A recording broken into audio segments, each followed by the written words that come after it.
Hello students, कैसे हो आप सभी लोग। इस लेक्चर से पहले मैंने ऑलरेडी एक और लेक्चर करा दिया था जो कि लेक्चर नंबर 1 था इस सीरीज के अंदर। ठीक है, इसमें मैं क्या करा रहा हूँ आप लोगों को, जो पीवाईक्यू क्वेश्चंस ऑलरेडी आ चुके हैं टेंथ क्लास के हरियाणा बोर्ड में HBSC। ठीक है, जो भी पीवाईक्यू में आ चुके हैं, ऑब्जेक्टिव टाइप हो या वन लाइनर हो, उन सभी क्वेश्चंस को मैं इस वीडियो के अंदर आप लोगों को करवाने वाला हूं। जो फर्स्ट वाली वीडियो थी उसके अंदर मैंने आप लोगों के 35 क्वेश्चंस ऑलरेडी कंप्लीट करा दिए थे। अगर वो नहीं देखिए तो उसे जाके जरूर देख लीजिए। और जिन जिन लोगों ने वो वीडियो देख ली है उसका एक क्वेश्चन है, क्वेश्चन नंबर 22 और 23 जो हमारे पास, एक बार उसको वापस से देख लेते हैं। यहाँ से हमारे पास क्वेश्चन नंबर 23 की बात कर रहे हैं। यहाँ पे अगर 22 देखें तो किसी वृत्त की स्पर्श रेखा उसे खालिस्तान बिंदुओं पर प्रतिच्छेद करती है। जो स्पर्श रेखा होती है वो वृत्त को कितने बिंदुओं पर स्पर्श करेगी? एक ही बिंदु पर तो स्पर्श करेगी। ये तो मैंने बता ही दिया था ऑलरेडी, ये भी बताया था। वृत्त को दो बिंदुओं पर प्रतिच्छेद करने वाली रेखा को खालिस्तान कहा जाता है। जो वृत्त को दो बिंदुओं पर प्रतिच्छेद करती है, मतलब ऐसे वृत्त हुआ, ये इस प्रकार से जो टच करते हुए काटते हुए लाइन जाती है दो पॉइंटों पर, ये वाली और ये वाली, इसको हम छेदक रेखा कहते हैं। ठीक है, छेदक रेखा। और इंग्लिश में इसको कहते हैं हम सेकेंट, SECANT, सेकेंट लाइन। ठीक है भाई, कौन सी लाइन कहते हैं इनको? हिंदी में बोले तो छेदक रेखा और इंग्लिश में बोलेंगे तो सेकेंड लाइन कहते हैं। मैंने जो लास्ट लेक्चर था फर्स्ट वाला, वहाँ पे यहाँ पे थोड़ी सी गलती हो गई थी, मैंने इसको सेगमेंट बोल दिया था गलती से। ठीक है, सेगमेंट तो दो पॉइंटों के बीच की दूरी को मिलाते हुए जो एक लाइन खींचती है उसको हम सेगमेंट कहते हैं। लाइक जैसे एक ये पॉइंट हो गया, एक ये पॉइंट हो गया, इन दो पॉइंटों को मिलाएंगे तो हमारे पास एक सेगमेंट प्राप्त होगा। रेखाखंड भी कहते हैं उसको। ठीक है, ये छेदक रेखा है तो इसको सेकेंड लाइन कहते हैं। तो बाकी ये सारी चीजें मैं ऑलरेडी करा चुका हूं। चलते हैं क्वेश्चन नंबर 35 को एक बार और देख लेते हैं वापस से, क्योंकि 35 से आगे के जितने भी क्वेश्चंस हैं वो सभी क्वेश्चंस एक जैसे पैटर्न पे हैं। 4-5 क्वेश्चंस आप लोगों को देखने के लिए मिलेंगे। तो क्वेश्चन है, ट्रायंगल ABC, ये रहा ABC, ऐसे चल रहा है ट्रायंगल, ऐसे होता हुआ, एंड ट्रायंगल DEF, का है DEF, ये ऐसे चल रहा है DEF आर सिमिलर। सिमिलर मतलब क्या होता है बेटा? ये समरूप होता है। जो दो त्रिभुज एक जैसे दिखते हैं, देखने में एक जैसे लगने चाहिए, छोटा बड़ा आकार हो सकता है उससे कोई प्रॉब्लम नहीं है, बट दिखने में सेम होना चाहिए, उसको हम सिमिलर कहते हैं, है ना। तो with similarity criteria is used, इन ट्रायंगलों को सिमिलर बताने में कि ये दोनों एक दूसरे के सिमिलर दिखाई देते हैं, कौन सी प्रॉपर्टी यूज करी गई है, उसके बारे में हमें यहाँ पे पूछा हुआ है कि कौन सी प्रॉपर्टी लगेगी। ठीक है, तो आप लोगों को सबसे पहले मैं बताना चाहूंगा, अगर हमारे पास में जो सिमिलरिटी प्रूफ करने के लिए कौन कौन सी क्राइटेरिया है, एक होता है हमारे पास में SSS, जहां पे साइड साइड साइड, तीनों साइडों का रेशो होता है। ठीक है, अनुपात, तीनों साइडों का रेशो जो होता है वो आपस में इक्वल होता है। तो एक तो ये हो जाता है। एक होता है हमारे पास में AAA, कि भाई तीनों एंगल बराबर हो जाए। और एक ये भी होता है कि AA। डबल ए क्यों? ये AA और AAA दोनों एक जैसे क्यों है? क्योंकि जब दो एंगल बराबर हो जाते हैं किसी त्रिभुज में तो तीसरा एंगल तो ऑटोमेटिकली बराबर हो ही जाता है। ठीक है, फिर हमारे पास में थर्ड होता है साइड एंगल साइड। ये जो हमारे पास में साइड्स है, दो साइडों का रेशो बराबर है और उनके बीच में बना हुआ एंगल, अगर उनके बीच का बना हुआ एंगल भी बराबर है और अगल बगल की साइडें भी बराबर हैं, रेशो बराबर है, तो वो हमारे पास में क्या हो जाएगा? ट्रायंगल सिमिलर हो जाएगा। और नंबर 4 पे आ जाता है RHS। इसका क्या मतलब होता है? ये होता है राइट हैंड, जिसमें 90 डिग्री हो जाती है। और H का मतलब होता है हाइपोटेनस, जिसको हम कर्ण भी कह देते हैं, हाइपोटेनस। और S का मतलब वही साइड होती है। ठीक है भाई, जिसके अंदर ये भी लग सकता है, ऐसा नहीं है कि एक ट्रायंगल के अंदर एक ही प्रॉपर्टी लगेगी, दूसरी प्रॉपर्टी भी कई बार लग जाती है। तो हम ऑप्शन के अकॉर्डिंग चलेंगे कि कौन सी प्रॉपर्टी कब लगती है कब नहीं लगती है। ठीक है बेटा, तो यहां से देखेंगे ये दोनों ट्रायंगल्स दे रखे हैं जो वो सिमिलर दे रखे हैं। ये ऐसे बढ़ रहा है ट्रायंगल और ये वाला ट्रायंगल ऐसे बढ़ रहा है। तो सबसे पहले हमारे पास में जो 60 वाला है तो वो एंगल किसके बराबर है, सबसे पहले बढ़ने वाले इस 60 के बराबर। ये आपस में बराबर है एंगल्स। और इसके बाद में ये 30 वाले का नंबर आता है, ये 30 वाले का नंबर आता है, तो 30 के बराबर है। तो दो एंगल्स यहाँ से आपस में बराबर हो चुके हैं और थर्ड वाला फिर ऑटोमेटिकली बराबर आएगा ही आएगा। तो यहाँ से हमारे पास में कौन सी प्रॉपर्टी है, सेकेंड नंबर की, जिसको हम ट्रिपल ए या डबल ए नाम से भी जानते हैं। ये प्रॉपर्टी है जो कि सिमिलरिटी इन दोनों ट्रायंगल्स को सिमिलर बताएगी, triangle A B c and triangle d e f को। ठीक है, सिमिलर मतलब समरूप की बात कर रहे हैं, कौन सी प्रॉपर्टी है। अब नेक्स्ट क्वेश्चन है सिमिलरली इसी प्रकार से है। तो त्रिभुज ए बी सी और त्रिभुज पी क्यू आर समरूप त्रिभुज है। ये दोनों त्रिभुज आपस में एक दूसरे के क्या दे रखे हैं बेटा, समरूप दे रखे हैं, है ना। तो इसमें समरूपता की कौन सी कसौटी प्रयोग होती है, तो इसके अंदर कौन सी कसौटी प्रयोग होती है, इसके ऊपर बात करी गई थी। और इससे पहले वाले में आप लोगों को बता दूं, यहाँ पे भी आप लोगों का जो एंगल है वो 90 डिग्री बनने वाला है। ठीक है, क्योंकि तीनों एंगल्स आपस में ये 90-90 के बराबर हो जाएगा, 30-30 के बराबर, 60-60 के बराबर। अब यहाँ पे देख लेते हैं। अब देखो एक ये हमारे पास देखो ये साइड दे रखी है, ये साइड दे रखी है, ये साइड हो गई, ये साइड हो गई, और ये वाला एंगल देखो, और ये हमारे पास एंगल। तो इन दोनों साइडों के बीच में बना हुआ एक एंगल दे रखा है ना। साइडों के बीच में बना हुआ एंगल दे रखा है और दोनों का एंगल है जो वो तो बराबर दे रखा है। अब साइड साइड देखते हैं, ये जो साइड साइड का रेशो है वो बराबर बनाता है या नहीं बनाता। ए बी सी, तो ए बी कहाँ पर है, ए बी कितनी है भाई, 3 है। उन्हीं साइडों को देखते हैं हम, ए बी अपॉन में ये करेंगे p q, a B upon p q. A b कितना है बेटा, ये 3 है, और पी क्यू कितना है यहाँ से, ये 6 है। तो ये काट पीट करेंगे तो ये अपन 1/2 आ जाएगा। अगर मैं प्रॉपर सॉल्यूशन लिखूं तो triangle A B C similar है triangle P Q R, which implies, यहाँ से देखा मैंने फर्स्ट वाला हमारे पास त्रिभुज था वहां पे देखा मैंने ए बी दे रखा है। तो ए बी हमारे पास ए बी अपॉन में यहाँ से पी क्यू अपॉन में आना चाहिए था, तो 3/6 किया जो कि 1/2 आ गया। फिर फर्स्ट वाले ट्रायंगल में वापस देखा तो ए सी दे रखा है भाई, ए सी, जो कि ए सी कहाँ पर है, ये फर्स्ट और थर्ड वाले की बात कर रहे हैं, तो ये पी आर की बात कर रहे हैं, अपॉन में पी आर आना चाहिए। ए सी हमारे पास 2 है और पी आर कहाँ पर है, ये 4 दे रखा है, 4, तो ये नहीं कट करेंगे तो ये भी 1/2 आ जाएगा। ठीक है भाई, ये इन दोनों का रेशो भी 1/2 दे रखा है यहाँ पे, और इन दोनों का रेशो भी 1/2 दे रखा है। तो ये दोनों एक आपस में बराबर होगी, जो कि साइड एंगल साइड प्रॉपर्टी को, ये तो आपस में 90 आ गया और इनका रेशो भी आपस में बराबर आ गया, जैसे कि एक यहाँ पे 1/2 है, यहाँ पे 1/2 है। तो कौन सी प्रॉपर्टी का यूज हुआ है, साइड एंगल साइड प्रॉपर्टी का यूज हुआ है। ठीक है, मैंने अच्छे से समझाया आप लोगों को, ताकि अगर बड़े क्वेश्चन भी आते हैं तो आप लोग इनका यूज करते हुए कैसे कर सकते हो। अदरवाइज डायरेक्ट ही दिख जाता है। ये क्या दिखता था, ये 2 और 4 दे रखा है, यहाँ पे 3 और 6 दे रखा है, तो 2 का दुगना 4 हुआ और 3 का दुगना 6 हुआ और बीच में 90 दे रखा है। ऑलरेडी ऐसे एस प्रॉपर्टी लगती है। ठीक है भाई, नेक्स्ट हमारे पास में ये है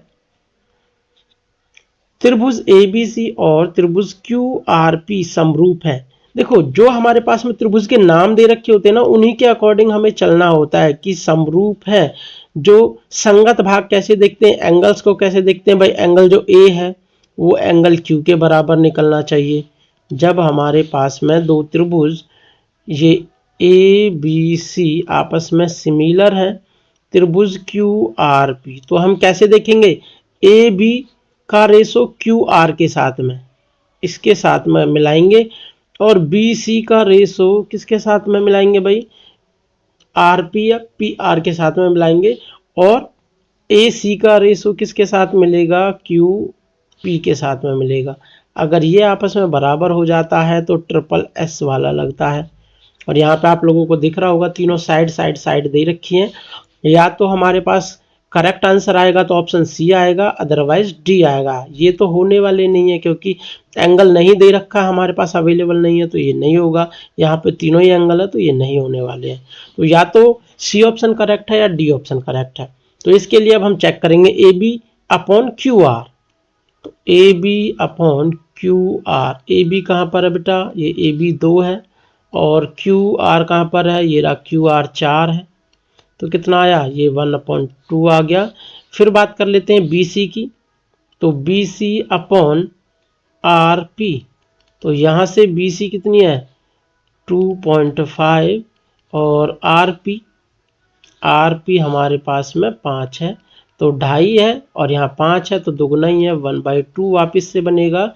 और फिर ए सी अपॉन क्यू पी की बात करते हैं। ए सी कितनी दे रखी है, 3 दे रखी है और पी क्यू या क्यू पी हमारे पास 6 दे रखा है, 1/2। देखो 1/2 1/2 1/2, ये तीनों चीज़ें आपस में बराबर हो चुकी है। इसको सही से लिखें तो A B upon Q R बराबर B C upon are P बराबर A C upon Q R. ये तीनों साइड आपस में बराबर हुई तो by S S S property ये दोनों त्रिभुज कैसे हो गए भाई, सिमिलर हो गए। ठीक है, समझ आ गया होगा सिमिलरिटी का कॉन्सेप्ट मेरे ख्याल से आप लोगों को। सिमिलरली, अरे ये क्वेश्चन तो वापस से सिमिलर यही क्वेश्चन आ गया है ऊपर वाला, आप लोग एक बार वापस से देख लेना इसे करके। फिर हम बात कर लेते हैं इस त्रिभुज के अंदर इस क्वेश्चन को। यदि डी ई पैरेलल है बी सी और a d ratio b d बराबर 2:3 है तो क्षेत्रफल ट्रायंगल ए डी ई और क्षेत्रफल ट्रायंगल ए बी सी का कितना आएगा। जैसा ऊपर दे रखा था वही है, लेकिन यहाँ पे पहले हमें एक चित्र बनाना होगा। जो ट्रायंगल ए बी सी है ये हमारे पास में ट्रायंगल, देखो भाई जो ये बी सी के पैरेलल दे रखी है ये वाली साइड डी ई, तो यहाँ से हम बी सी बनाएंगे और ए ऊपर हो जाएगा। ठीक है, इसके पैरेलल बनाते हुए एक लाइन ऐसे बनाएंगे तो यहाँ पे डी ई हुआ। ठीक है बच्चों, तो ये हो चुका है। ए डी कहाँ पर है, इसकी बात हो रही है। और बी डी कौन सी है, बी डी इसकी बात हो रही है। बी से डी ये 3 है और ये हमारे पास में 2 है। तो हमारे पास में ये दोनों जो त्रिभुज होते हैं आपस में, एक त्रिभुज के अंदर दूसरा त्रिभुज बनता है तो ये हमेशा दोनों आपस में कैसे हो जाते हैं, समरूप त्रिभुज होते हैं। ठीक है, क्योंकि हमने देखा था सर्वांग सम जो थेल्स प्रमेय होती है, थेल्स प्रमेय बता देती है कि इन त्रिभुजों का जो हमारे पास में अनुपात बन के निकल के आता है ट्रिपल एस भी बना देता है ये। ठीक है, उसके अकॉर्डिंग हमारे पास में समरूप हो जाते हैं ट्रायंगल्स। तो ये दोनों ट्रायंगल आपस में समरूप होते हैं। जब समरूप हो जाते हैं तो मैंने कहाँ पे बताया था, यहाँ पे बताया था जब दो त्रिभुज समरूप होते हैं और उनकी भुजाओं का अनुपात दे के रखते हैं तो क्षेत्रफल निकाल लेते हैं, और या फिर क्षेत्रफल का अनुपात दे के रखते हैं तो भुजा निकाल लेते हैं। देख सकते हो पीछे वाले लेक्चर्स में, पीछे वाले लेक्चर में ऑलरेडी बताया था। तो यहाँ पे त्रिभुज कौन कौन से की बात हो रही है, ए डी ई कहाँ पर है, ए डी ई इस वाले इस छोटे त्रिभुज की बात हो रही है। तो क्षेत्रफल triangle A D E upon में क्षेत्रफल निकालना है ए बी सी। तो इसकी जो संगत भुजाएं हैं, संगत भुजाएं देखो छोटे वाले में तो यही होगी ए डी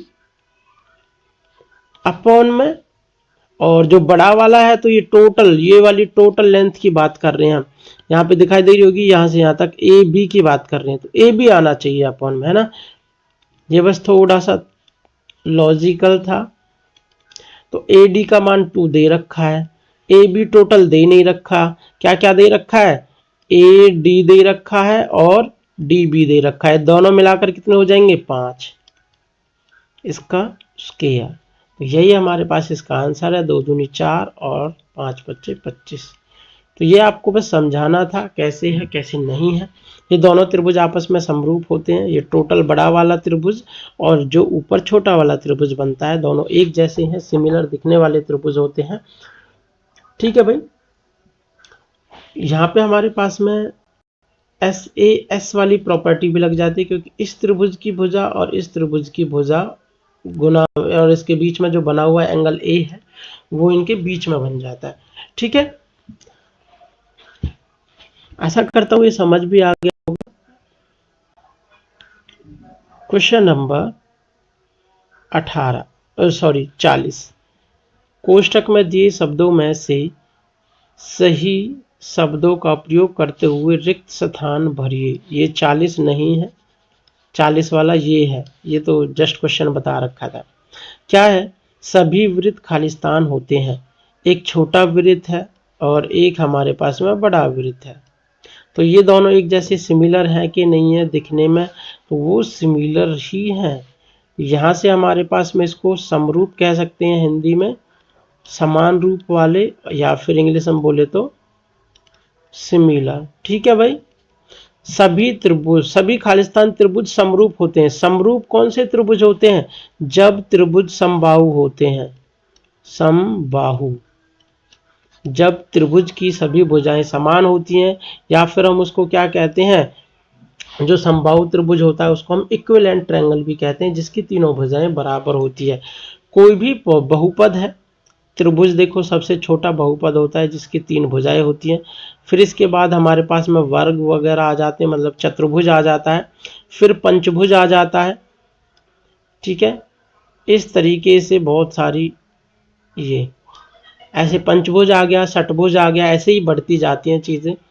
जब हमारे पास में कोई भी जो बहुभुज है जिसकी सभी भुजाएं आपस में बराबर होती हैं, जैसे ट्रायंगल के केस में तीनों भुजाएं बराबर हैं, तो वो होता है समबाहु त्रिभुज। ठीक है, समबाहु।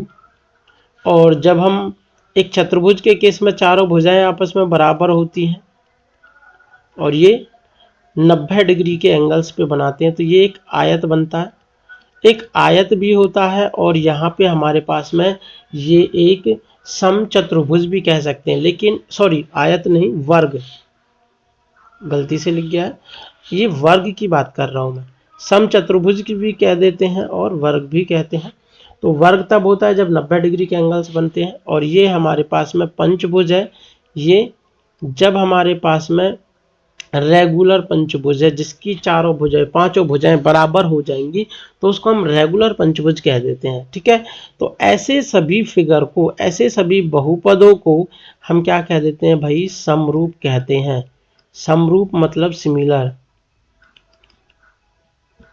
सिमिलर कहते हैं। कब? जब उसकी सभी साइडें बराबर होती है। तो यहाँ पे यही पूछा हुआ था, सभी खालिस्तान त्रिभुज समरूप होते हैं। कौन से त्रिभुज समरूप होते हैं? जिनकी तीनों भुजाएं बराबर होती हैं, मतलब समबाहु त्रिभुज की बात हो रही है।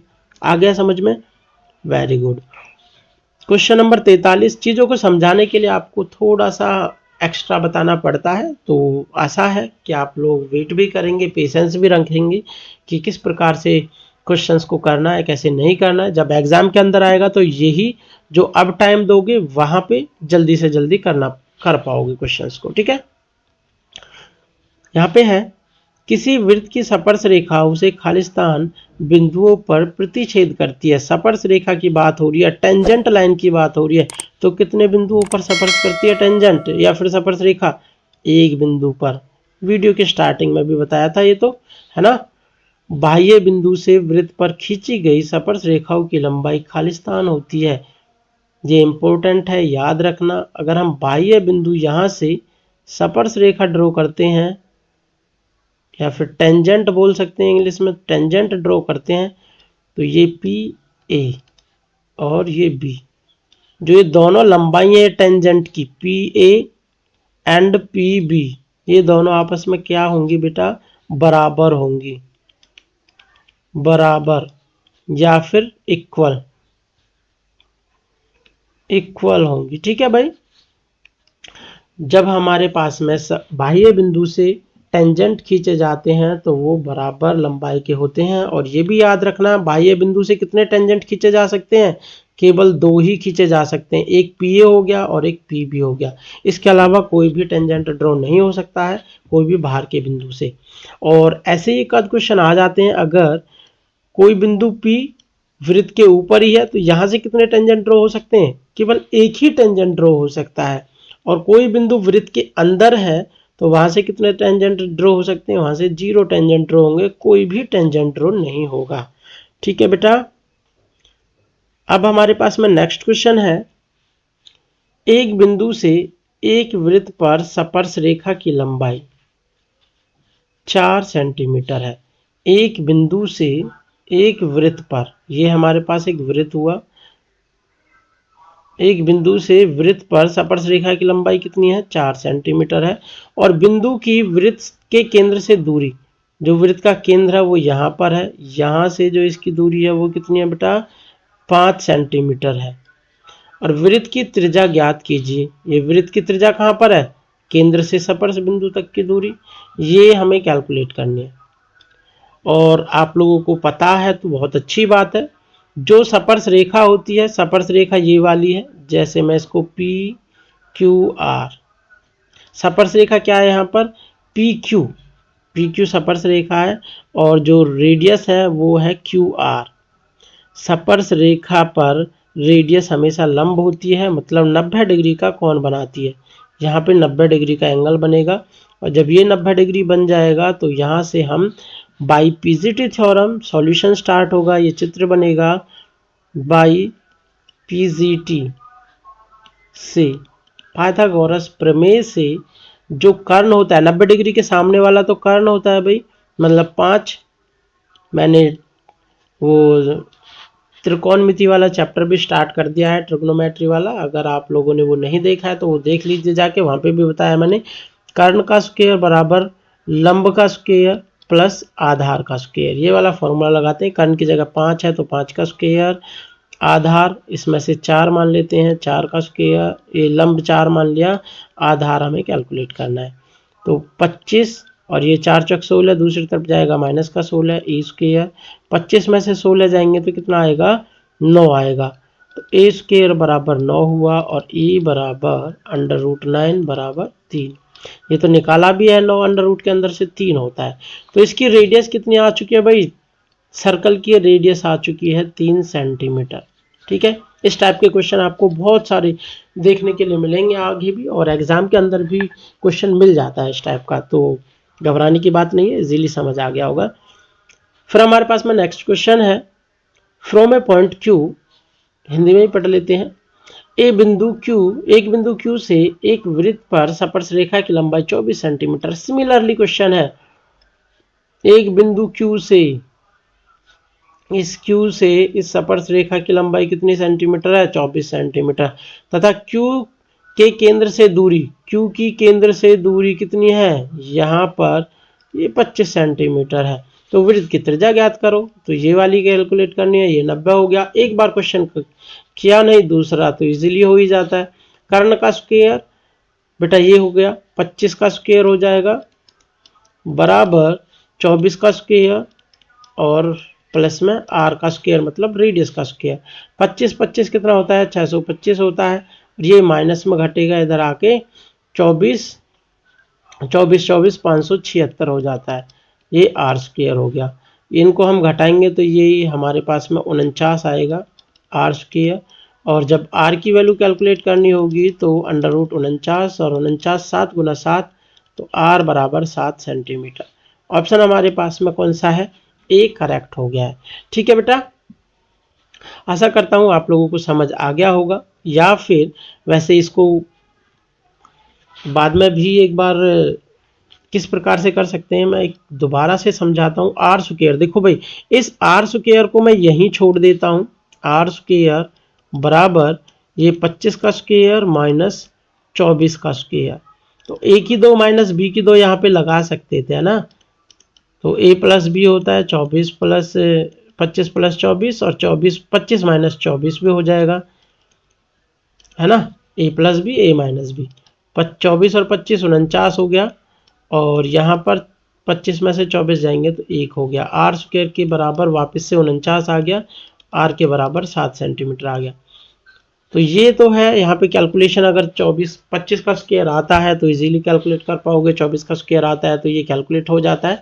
और अगर उनमें टाइम लगता है तो आप लोग ऐसे भी कर सकते हो, कोई भी एक तरीका कर सकते हो। ये सेकेंड टाइप था, ये हमारे पास में फर्स्ट तरीके से था। ठीक है, क्वेश्चन नंबर 47 है, 5 सेंटीमीटर त्रिज्या वाले एक वृत्त के बिंदु P पर स्पर्श रेखा PQ केंद्र O से जाने वाली एक रेखा से बिंदु Q पर इस प्रकार मिलती है कि OQ बराबर 12 सेंटीमीटर है और PQ की लंबाई ज्ञात कीजिए। तो स्पर्श रेखाओं की ही बात हो रही है। पहले हम स्टार्ट कर देते हैं, एक सर्कल तो बनेगा ही बनेगा। तो कह रहा है 5 सेंटीमीटर त्रिज्या वाले एक के वृत्त के बिंदु P, तो बिंदु P हमारे पास में वृत्त पर ही है और यहाँ से ये 5 सेंटीमीटर ये त्रिज्या है, जैसा कि हमें दे रखा था O। तो ये चीज तो दे रखी है। स्पर्श रेखा PQ, देखो ये वाला है PQ, स्पर्श रेखा यही है PQ। स्पर्श रेखा PQ केंद्र O से जाने वाली रेखा जो यहाँ पे अगर हम P और Q को बिंदु को मिला देंगे इस प्रकार मिलती है कि OQ कितना हो जाता है, 12 सेंटीमीटर हो जाता है। ये 5 हो गया, ये 12 हो गया, तो हमें Q या PQ या QP इसकी लंबाई कैलकुलेट करनी है, ये वाली। ठीक है बेटा, तो वो ही सॉल्यूशन स्टार्ट कर देंगे। कर्ण का स्क्वायर 12 का स्क्वायर हो जाएगा बराबर 5 का स्क्वायर प्लस में QP का स्क्वायर। अगर हमें QP का स्क्वायर इधर लेके आ जाता हूं मैं, मतलब यहीं पे छोड़ देता हूं QP को, ये 5 दूसरी तरफ जाएगा तो 12 का स्क्वायर माइनस 5 का स्क्वायर।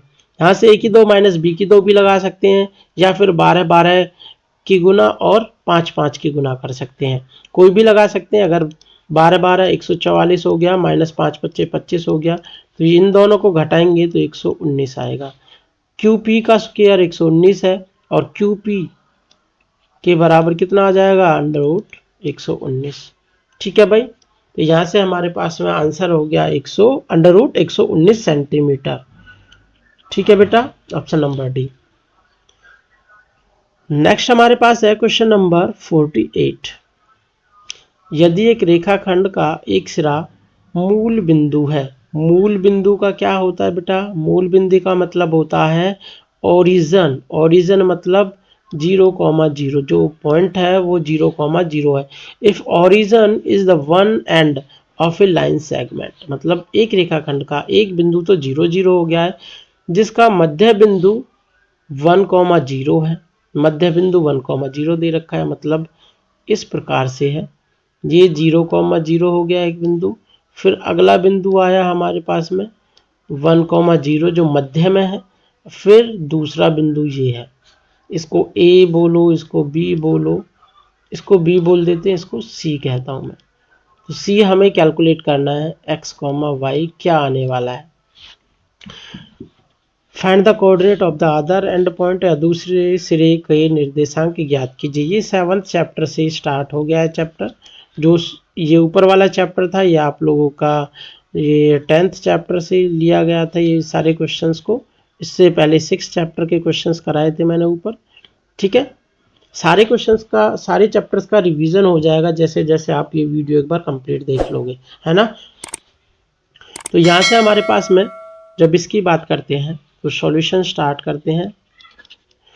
जब हमारे पास में कोई बीच वाला पॉइंट ये बीचों बीच में है, मतलब मध्य बिंदु है, ये 1:1 की बात हो रही है, 1:1 का अनुपात है।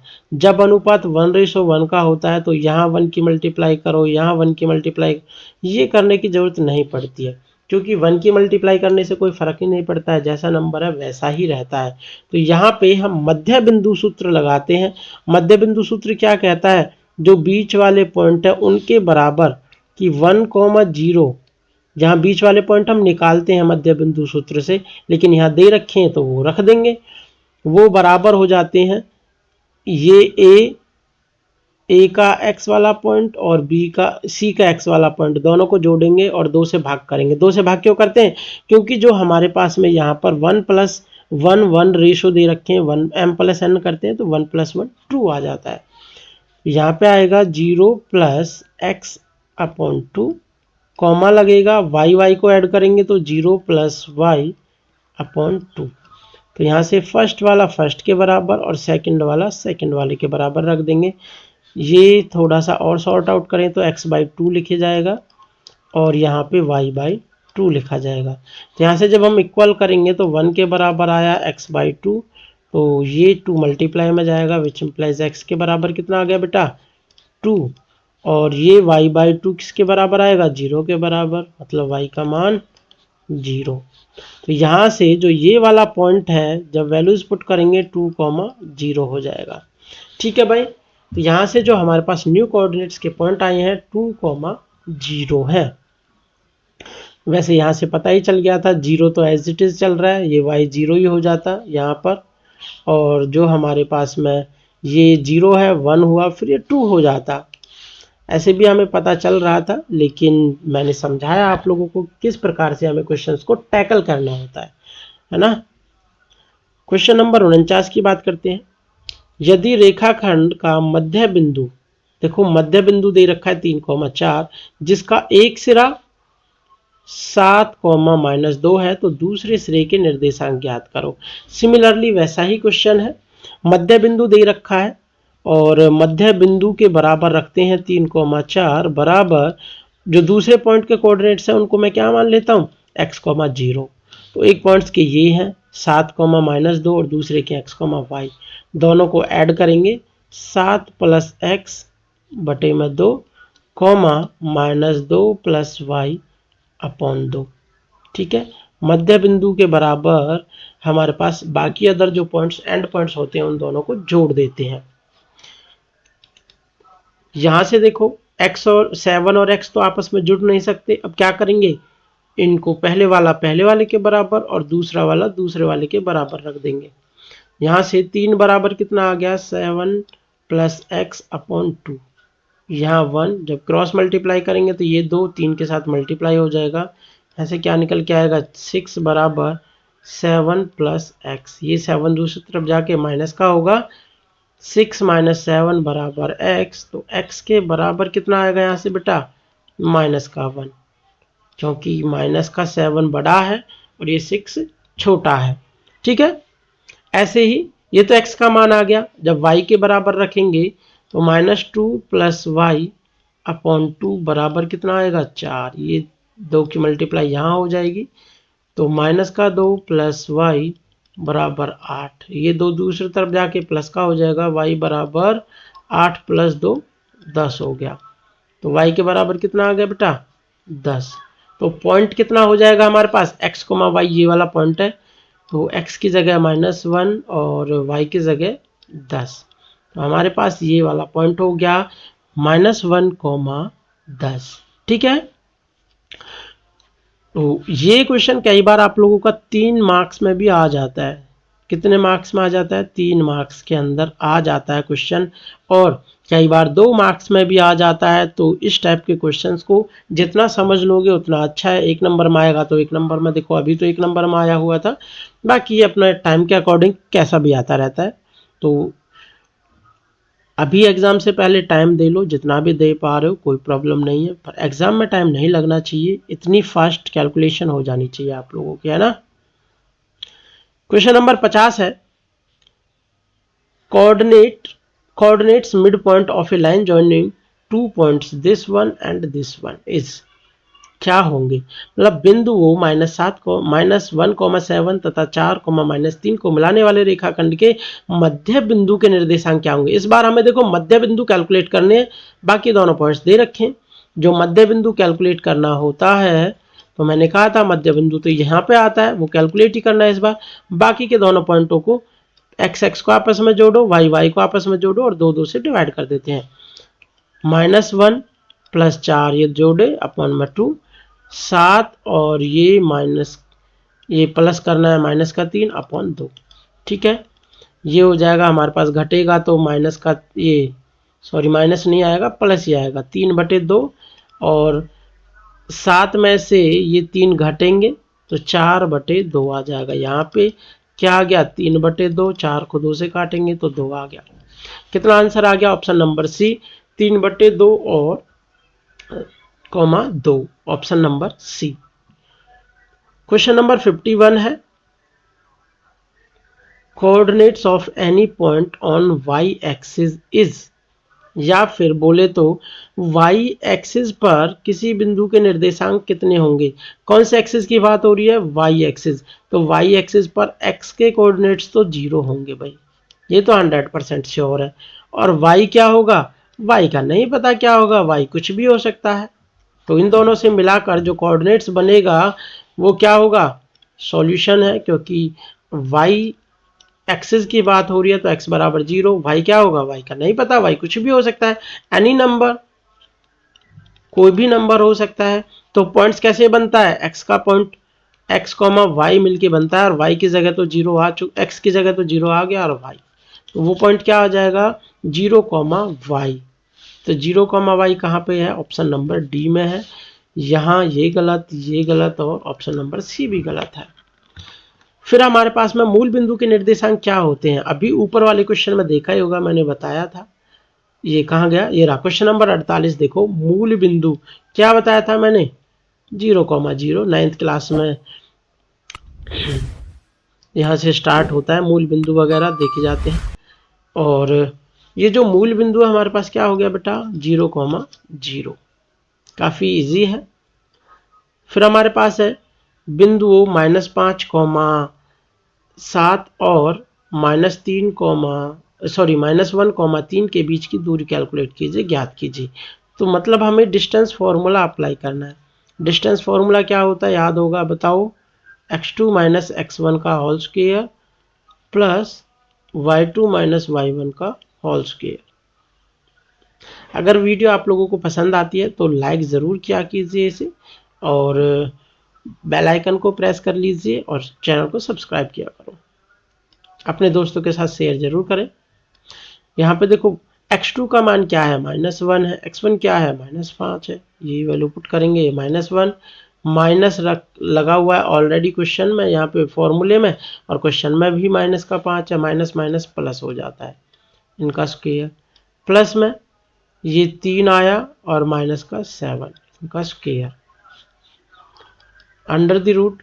इनको जब हम सॉल्व करेंगे तो 4 का स्क्वायर हो जाएगा, प्लस में यहाँ पे भी -4 का स्क्वायर हो जाएगा।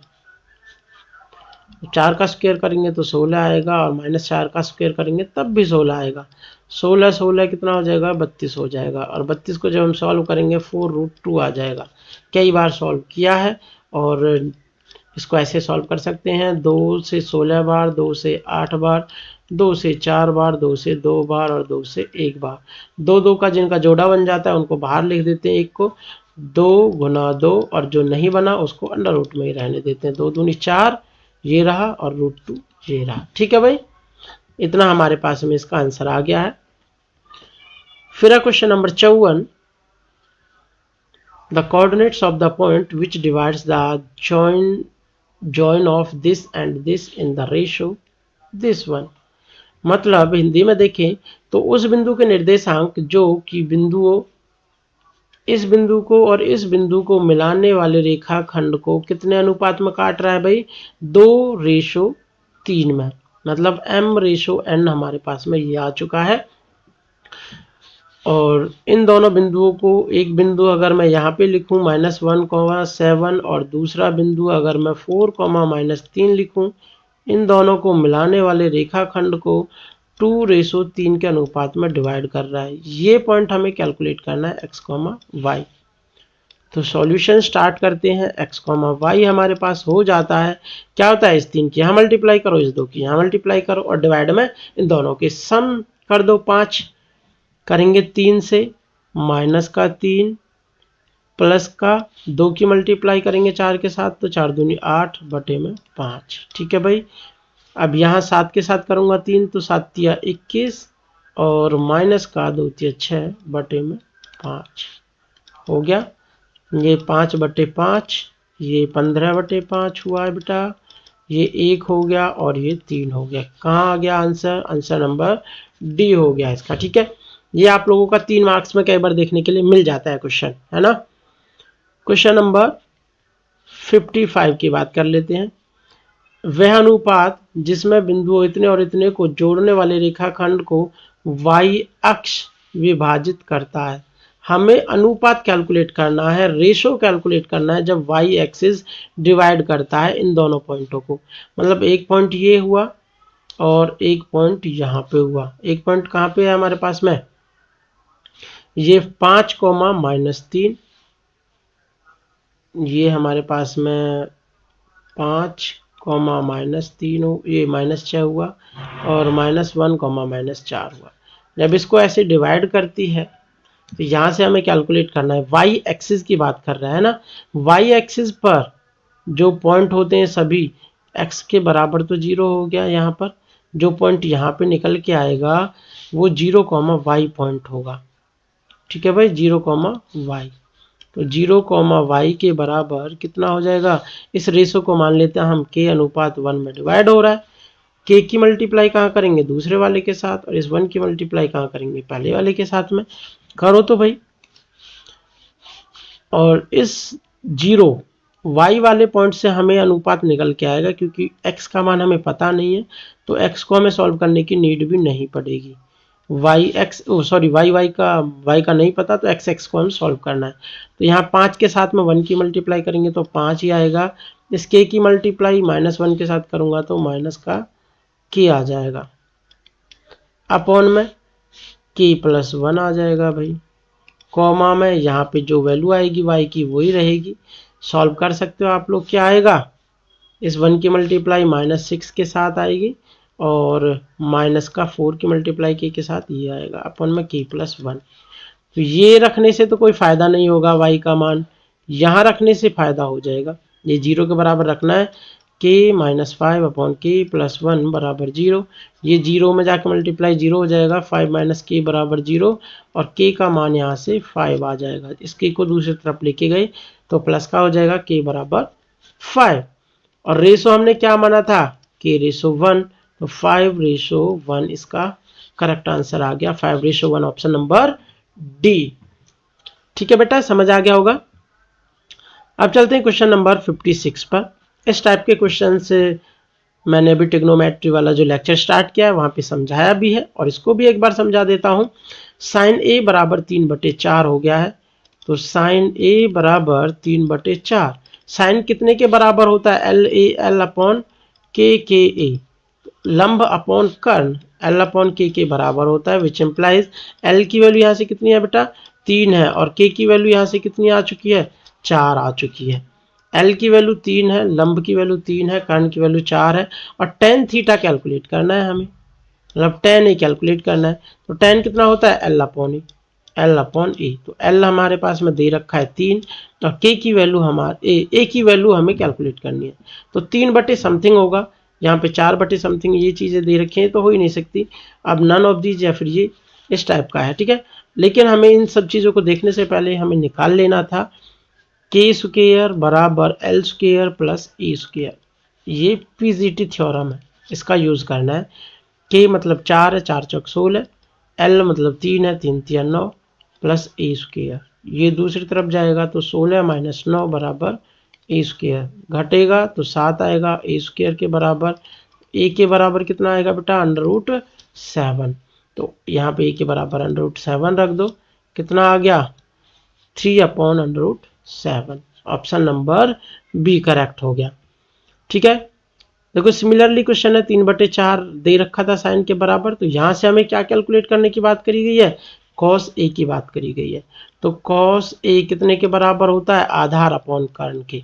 आधार अपॉन कर्ण कैसे होता है? क्योंकि ऊपर से नीचे की तरफ पढ़ते हैं तो ये वाला cos a हो जाता है, ये साइन होता है और ये tan होता है। ठीक है भाई, मिडल वाला a/k।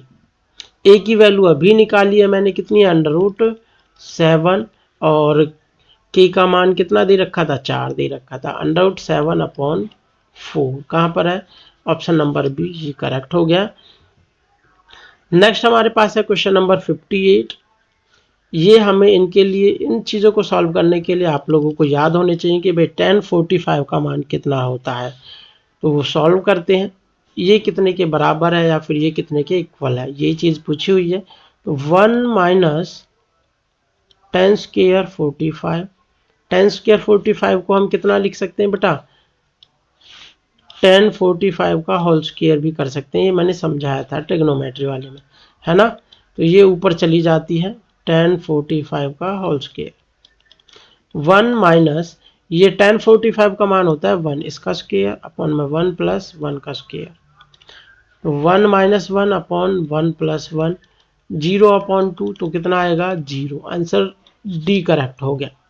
ठीक है, तो tan 45 का मान कितना होता है हमारे पास में 1 होता है। ये बेटा मैं अभी ट्रिग्नोमेट्री वाला जो लेक्चर है वो कंप्लीट करूंगा, नेक्स्ट वाला लेक्चर, उसके अंदर आप लोगों को देखने के लिए मिलेगा कि कब किस पॉइंट पर tan की वैल्यू, लाइक जैसे 0 डिग्री पर tan कितना होता है, 30 डिग्री पर कितना होता है, 45 पर, 60 पर, 90 पर tan की बात करेंगे, साइन की बात करेंगे, कॉस की बात करेंगे, सेक कॉसेक, इन सभी की बात करेंगे कि कितना कितना होता है। tan 45 पर 1 होता है, ये टेबल देख भी सकते हो, 10th क्लास के बुक में है ऑलरेडी, है ना। तो यहाँ से ऑप्शन नंबर डी करेक्ट है। चलते हैं नेक्स्ट क्वेश्चन पे। Question number 69, cos square theta plus sine square theta का मान खालिस्तान होता है। Cos square theta plus sine square theta ये एक आइडेंटिटी है, ट्रिग्नोमेट्रिक आइडेंटिटी है, डायरेक्ट ये 1 के बराबर हो जाता है इसका मान। ठीक है, 1 प्लस tan स्क्वायर थीटा ये भी एक आइडेंटिटी है, ये हमारे पास में सेक स्क्वायर थीटा के बराबर हो जाती है। ठीक है, याद करने के लिए होती हैं ये चीज़ें, बस इजीली समझ आ जाएगी आप लोगों की। फिर बात कर लेते हैं हमारे पास में वापस से साइन ए 3/4 हो गया, तो 3/4 सिमिलरली क्वेश्चन है, ये तो यहीं पे अभी कराया है मैंने आप लोगों को। ये रहा साइन ए बराबर 3/4, तो tan ए का मान क्या होगा, तो क्या निकल के आया था अभी, यहाँ से ये सॉल्व करना है इस बार। तो आप लोगों को सॉल्व करना है कि भाई साइन ए बराबर 3/4 हो गया, ये एल अपॉन के बराबर है, एल का मान 3 है, के का मान 4 है, ए का मान निकाल लोगे √7 आएगा, जो कि पीजीटी थ्योरम से है ना। तो tan ए का मान कितना हो जाएगा, कितना होता है, याद होने चाहिए, एल अपॉन ए बराबर होता है, एल का मान कितना आया था 3 आया था, ए का मान √7 आया था, 3/√7 आ गया tan ए का मान।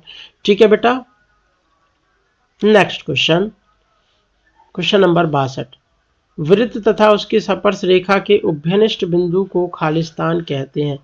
वृत्त हो गया और उसकी स्पर्श रेखा के बीच में जो कॉमन पॉइंट होता है उसको क्या कहते हैं, उसको हम स्पर्श बिंदु कहते हैं। क्या कहते हैं बेटा, स्पर्श बिंदु। ठीक है, पॉइंट ऑफ कांटेक्ट यहां पे लिख सकते हैं, पॉइंट ऑफ कांटेक्ट, जो कांटेक्ट में आया है उसको हम पॉइंट ऑफ कांटेक्ट कहते हैं, या फिर पॉइंट ऑफ टेंजेंसी भी कह देते हैं। ठीक है, पॉइंट ऑफ टेंजेंसी। ठीक है भाई, ये जो पॉइंट ऑफ कांटेक्ट है इसका और इसका, या फिर हमारे पास पॉइंट ऑफ टेंजेंसी, स्पर्श बिंदु, टेंजेंसी मतलब स्पर्श रेखा के बारे में बात होती है, पॉइंट की तो बिंदु हो गया। ये भी हमारे पास में करेक्ट है कि पॉइंट ऑफ टेंजेंसी, इसकी जगह पर हम पॉइंट ऑफ टेंजेंसी ही इस्तेमाल करेंगे, ये ज़्यादा बेटर होगा। हिंदी में बात करें तो उसको हम स्पर्श बिंदु कहते हैं। किस प्रकार से, जैसे ये वृत्त था और इसके ऊपर जो ये बिंदु बनता है इसको हम स्पर्श बिंदु कहते हैं। ये स्पर्श रेखा है वृत्त को जो टच करती है, और ये जो बिंदु बनता है वो स्पर्श बिंदु हो गया। ठीक है, क्वेश्चन नंबर 63 की बात करते हैं।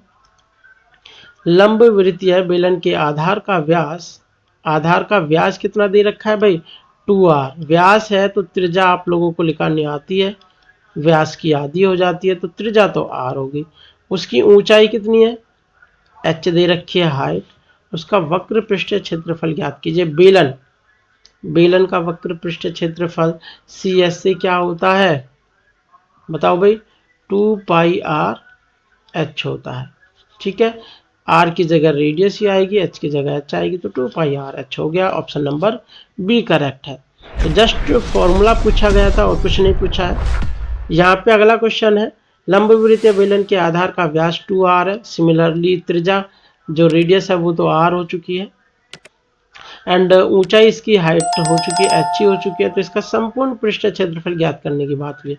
तो 2 पाई आर एच प्लस में pi R square, 2 pi R square, जो इसके ऊपर वाला जैसे हमारे पास में ये बेलन है, पहले वाले में तो केवल बाहरी खोल का निकला था जो कि 2 पाई आर एच था, और फिर हमने ये दोनों ढक्कन को और ऐड कर दिया जो सर्कल टाइप के दिख रहे हैं, pi R square 2 pi R square add किया है। यहाँ से कॉमन ले लो, 2 पाई आर कॉमन आएगा तो यहाँ से एच, 2 पाई आर कॉमन आ गया, यहाँ आर बचा, तो कितना आ गया यहाँ से 2 pi R into R plus H plus R. Option number B है। फिर है क्वेश्चन नंबर 65, 7 सेंटीमीटर त्रिज्या वाले वृत्त का क्षेत्रफल क्या है? भाई वृत्त का क्षेत्रफल का फॉर्मूला बताओ। एरिया ऑफ सर्कल, या फिर वृत्त का क्षेत्रफल कितना होता है? पाई आर स्क्वायर होता है। पाई का मान 22/7, आर कितनी है बेटा यहाँ पे? 7 सेंटीमीटर, 7 गुना 7 हो जाएगी, 7 से कट जाएगा ये, फिर इनके आपस में मल्टीप्लाई करो, 7 दूनी 14, 7 दूनी 14 और 15 सेंटीमीटर स्क्वायर। ठीक है भाई, 154 कहाँ है? ऑप्शन नंबर बी करेक्ट है। फिर हमारे पास है वृत्त की परिधि तथा व्यास का अनुपात। परिधि क्या होती है भाई? 2 पाई आर होती है, और व्यास क्या होता है? आर का दुगना होता है, रेडियस का दुगना, यही तो है। रेशो है परिधि, पेरीमीटर और डायमीटर का रेशो। आर से आर कैंसल आउट हो जाएगी, 2 से 2 कैंसल आउट हो जाएगी, क्या आएगा? पाई रेशो 1। यहाँ पे रेशो है, पाई रेशो 1 कहाँ पे है? पाई रेशो 1 ऑप्शन नंबर सी करेक्ट है। फिर है 8 सेंटीमीटर त्रिज्या वाले गोले का पृष्ठ क्षेत्रफल। गोले का पृष्ठ क्षेत्रफल कितना होता है? पाई आर स्क्वायर होता है बेटा, फॉर्मूले हैं जस्ट, है ना, 4 pi R square. Option number D correct है। फिर हमारे पास है यदि एक वृत्त का परिमाप और क्षेत्रफल संख्यात्मक रूप से बराबर है तो उस वृत्त की त्रिज्या क्या होगी? हमें त्रिज्या कैलकुलेट करने की बात हुई है जब हमारे पास में क्या? पेरीमीटर, तो 2 पाई आर, ये जो पेरीमीटर और एरिया है वो दोनों आपस में बराबर दे रखे हैं, तो पेरीमीटर 2 पाई आर हुआ और ये एरिया पाई आर स्क्वायर हुआ। पाई से तो पाई कैंसिल आउट हो जाएगी, एक आर से एक आर कैंसिल आउट हो जाएगी, दूसरी आर के बराबर कितनी बची बेटा? 2 बची। तो यहाँ से आर कितनी यूनिट हो गई? 2 यूनिट हो गई है। ठीक है, यही पूछा हुआ है, काफी छोटे छोटे से क्वेश्चंस है। वृत्त के व्यास व त्रिज्या में आपसी संबंध क्या होता है? त्रिज्या और व्यास में मैंने बताया था भाई, जो व्यास होता है दुगना होता है त्रिज्या का, व्यास क्या होता है? दोगुना होता है त्रिज्या का, ये है। अगर ये इधर जाएगा तो ये तो त्रिज्या दोगुनी हो गई व्यास की, ये व्यास और त्रिज्या दोनों बराबर दे रखी हैं, गलत बात है, ये त्रिज्या दोगुनी हो गई व्यास की। यहाँ पे यहाँ भी यही चीज है, ऑप्शन ए की तरह का ये है, देख सकते हो, 2 गुना व्यास, यहाँ से भी 2 गुना व्यास होगा, लेकिन हमारे पास होता क्या है? व्यास बराबर होता है 2 गुना आर, जैसा कि ऊपर वाले क्वेश्चन में बताया था मैंने। अभी कहाँ है? ये वाले क्वेश्चन में, ये रहा, व्यास के बराबर होती है 2r, 2 गुना त्रिज्या। ठीक है भाई, 2 गुना त्रिज्या होना चाहिए, ना कि 2 गुना व्यास। तो यहाँ से ऑप्शन नंबर सी करेक्ट हो गया है, और डायमीटर बराबर 2 इंटू रेडियस। क्वेश्चन नंबर 70 देखें, त्रिज्या 6 सेंटीमीटर वाले त्रिज खंड का कोण 30 डिग्री वाले वृत्त के त्रिज खंड का क्षेत्रफल ज्ञात कीजिए। मतलब एरिया ऑफ सेक्टर कैलकुलेट करना है। अगर रेडियस 6 डिग्री है और एंगल 30 डिग्री है, तो एरिया का क्या फॉर्मूला होता है? θ/360 पाई आर स्क्वायर, ये वाला फॉर्मूला होता है। थीटा की जगह कितना लगाऊंगा? 30/360, पाई की जगह 22, पाई की जगह पाई रहने देना है। देखो ऑप्शन में आप लोगों को पाई पाई दिखाई दे रहा है ना, इसलिए पाई रहने देंगे। आर की जगह पे रखो 6 गुना 6, एक जीरो से एक जीरो कटेगी, 6 से 6 बार और 6 से फिर एक बार, कि 6 से 6 बार कटेंगे तो 36 आएगा, ये 6 आ जाएगा, 6 से फिर 6 कट जाएगा। ऊपर क्या बचा, 3 पाई बचा centimetre square. 3 pi centimetre square, option number सी करेक्ट है। नेक्स्ट हमारे पास है 71वां क्वेश्चन है, 24 सेंटीमीटर की ऊंचाई और 6 सेंटीमीटर आधार त्रिज्या वाले शंकु का आयतन ज्ञात कीजिए। शंकु का आयतन जो वॉल्यूम है वो कितना होता है, 1/3 पाई आर स्क्वायर एच, ये इसका फॉर्मूला होता है। ये पाई आर स्क्वायर तो बेस का होता है, ऊंचाई में हाइट हो जाती है और 1/3 कर देते हैं हम। ठीक है भाई, 1/3 पाई की जगह पाई भी रहने दे सकते हैं, कोई प्रॉब्लम नहीं है। आर की जगह रेडियस कितनी है यहाँ पे, 24 सेंटीमीटर तो ऊंचाई है और 6 सेंटीमीटर आधार की त्रिज्या है, तो यहाँ पे 6 गुना 6 रखेंगे और आधार 24 हो गया। 3 से कट करेंगे तो 3 दूनी 6 आएगा, यह आएगा 6 दूनी 12 गुना 24 पाई। पाई की फॉर्म में ही रहने दे सकते हैं, कोई प्रॉब्लम नहीं है, और मन करे तो इसको हम सॉर्ट आउट भी कर सकते हैं। 12 चौक 48 का 8 का, 12 दूनी 24, 24 और 4 28, 288 पाई सेंटीमीटर क्यूब हो जाएगी। ठीक है भाई, 288 पाई सेंटीमीटर क्यूब। एक एक नंबर के क्वेश्चन है, पाई का मान रखने की कोई जरूरत नहीं है, इतना ही काफी है। एक बेलन के वक्र पृष्ठीय क्षेत्रफल ज्ञात करने का सूत्र क्या है। बेलन का वक्र पृष्ठीय क्षेत्रफल ज्ञात करना है, formula of the curved surface c s a. ठीक है, और आप लोगों को पता है, अभी थोड़ी देर पहले बताया था, जो बेलन होता है इसका कर्व्ड सरफेस क्या होता है, जो बाहरी वाली परत है ये, इसी का क्षेत्रफल कैलकुलेट करना है बस। क्या हो जाएगा area, 2 pi R H.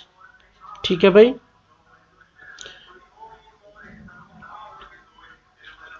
Question number हमारे पास 73 है। 3 सेंटीमीटर त्रिज्या वाले एक धातु के गोले को पिघलाकर 2 सेंटीमीटर त्रिज्या का एक बेलन बनाया जाता है, बेलन की ऊंचाई ज्ञात कीजिए। जब भी हमारे पास में दो वस्तुएं दे रखी हो ठोस प्रकार की, जैसा कि यहाँ पे दिखाई दे रहा है, एक 3 सेंटीमीटर त्रिज्या वाले धातु का एक गोला दे रखा है जिसे पिघलाया जा रहा है, और एक बेलन बनाया जा रहा है, तो इस टाइप के क्वेश्चन में हमेशा हम वॉल्यूम कैलकुलेट करेंगे। क्या कैलकुलेट करना है बेटा, वॉल्यूम कैलकुलेट करनी होती है।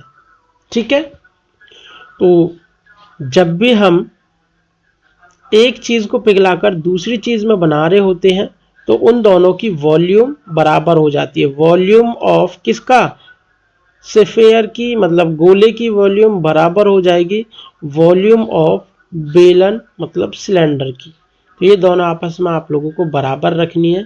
इसकी त्रिज्या 3 सेंटीमीटर दे रखी है, वो त्रिज्या रखनी पड़ेगी, और इसकी जो त्रिज्या है वो हमारे पास में 2 सेंटीमीटर त्रिज्या दे रखी है। आगे पढ़ लेते हैं। 3 सेंटीमीटर त्रिज्या वाले एक धातु के गोले को पिघलाकर, कितने सेंटीमीटर है, 3 सेंटीमीटर। तो पहले तो इसका मैं फॉर्मूला लगाऊंगा, तो 4/3 पाई आर क्यूब आता है। आर मतलब देखो स्फीयर की क्यूब, मैंने एस क्यू लगाया क्योंकि दोनों में आर आर आएगा और दोनों में अलग आएगा। और इसका वॉल्यूम कितना होता है बेटा, पाई आर स्क्वायर एच होता है, और ये सिलेंडर की है। ठीक है, तो 4/3 पाई की जगह तो पाई रखेंगे, आर क्यूब मतलब 3 को 3 बार गुना, 3 गुना 3 गुना 3 बराबर, पाई की जगह पाई, आर की 2 बार गुना, आर कितनी है यहाँ पर 2 है, तो 2 गुना 2, और एच हमें दे नहीं रखा, एच तो कैलकुलेट ही करना है। दोनों तरफ ऊपर से ऊपर वाली आपस में कैंसिल हो जाएंगे, पाई से पाई, ये 2 दूनी 4 है, तो ये आपस में इस 4 को कैंसिल आउट कर देंगे, ये 3 नीचे वाला इस एक 3 को कैंसिल आउट कर देगा।